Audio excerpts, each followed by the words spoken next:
Welcome to Sravani's media.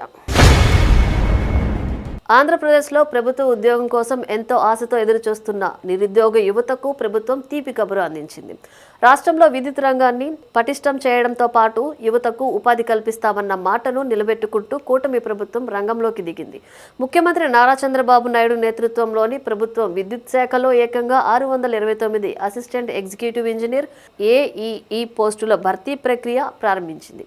ఈ నిర్ణయం రాష్ట్రంలోని ఎంతో మంది ప్రతిభావంతులైన యువ ఇంజనీర్ల జీవితాల్లో సరికొత్త వెలుగులు నింపనుంది. ఈ సంచలన నియామక ప్రక్రియకు సంబంధించిన నోటిఫికేషన్లను విద్యుత్ సంస్థలు అధికారికంగా విడుదల చేశాయి. కొంతకాలంగా ఉద్యోగాల కోసం నిరీక్షిస్తున్న యువతకు ఇచ్చిన హామీని నెరవేర్చినందుకు ఎంతో సంతోషంగా ఉందన్నారు రాష్ట్ర ఇంధన శాఖ మంత్రి గొట్టిపాటి రవికుమార్. రాష్ట్రంలో జాబ్ క్యాలెండర్ ద్వారా పారదర్శకంగా ఉద్యోగాలను భర్తీ చేస్తామని, ప్రభుత్వ సంస్థలను మరింత బలోపేతం చేయడమే తమ ప్రధాన లక్ష్యమని స్పష్టం చేశారు.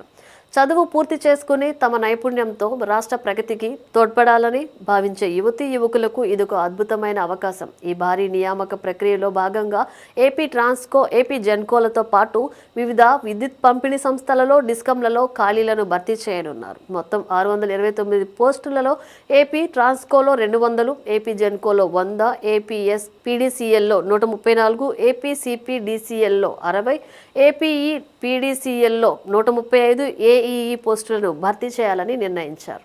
ఈ ప్రతిష్టాత్మక నియామకాల్లో విభిన్న విభాగాల ఇంజనీరింగ్ అభ్యర్థులకు ప్రాధాన్యత లభించింది. ఏపీ జెన్కోలో ఎలక్ట్రికల్, మెకానికల్, ఎలక్ట్రానిక్స్ విభాగాల్లో కలిపి 80 పోస్టులను, సివిల్ విభాగంలో 20 పోస్టులను భర్తీ చేయనున్నారు. అదేవిధంగా ఏపీ ట్రాన్స్కోలో 167 ఎలక్ట్రికల్, 23 సివిల్, 10 టెలికాం పోస్టులు ఉన్నాయి. పెద్ద ఎత్తున జరుగుతున్న ఈ ఖాళీల భర్తీ అభ్యర్థుల్లో ఉత్సాహాన్ని నింపింది. సంవత్సరాల తరబడి ఈ క్షణం కోసం శ్రమిస్తున్న యువతకు ఈ ప్రకటన నిజంగా కొండంత అండగా నిలిచింది. ప్రస్తుతం ఆంధ్రప్రదేశ్ రాష్ట్రం అభివృద్ధి దిశగా అడుగులు వేస్తోంది. ఏ రాష్ట్ర పురోగతిలోనైనా విద్యుత్ రంగానిదే అత్యంత కీలకమైన పాత్ర. నాణ్యమైన విద్యుత్తును నిరంతరాయంగా అందించడం ద్వారానే పరిశ్రమలు విస్తరిస్తాయి, రైతులు సంతోషంగా ఉంటారు, సాధారణ ప్రజల ఇబ్బందులు తొలగిపోతాయి. అటువంటి మౌలిక వసతుల రంగంలో భాగస్వాములు కావడం అంటే సమాజానికి సేవ చేసే అపురూపమైన గౌరవం దక్కించుకోవడమే. ఈ నియామకాల ద్వారా రాష్ట్ర ఇంధన భద్రతకు ఒక సరికొత్త బలం లభిస్తుందని ఆర్థిక విశ్లేషకులు అభిప్రాయపడుతున్నారు. గతంలో నియామకాలు లేక స్తంభించిపోయిన ప్రభుత్వ విభాగాలకు ఊపిరిపోయాలని కూటమి సర్కార్ నిర్ణయించింది. ఈ నియామకాలు విద్యుత్ సంస్థల సామర్థ్యాన్ని మరింతగా పెంచుతాయని మంత్రి గొట్టిపాటి రవికుమార్ ధీమా వ్యక్తం చేశారు. కేవలం ప్రకటనలకే పరిమితం కాకుండా కార్యాచరణను శరవేగంగా ప్రారంభించడం ద్వారా నిరుద్యోగులలో కోల్పోయిన నమ్మకాన్ని ప్రభుత్వం తిరిగి నిలబెట్టుకుంది.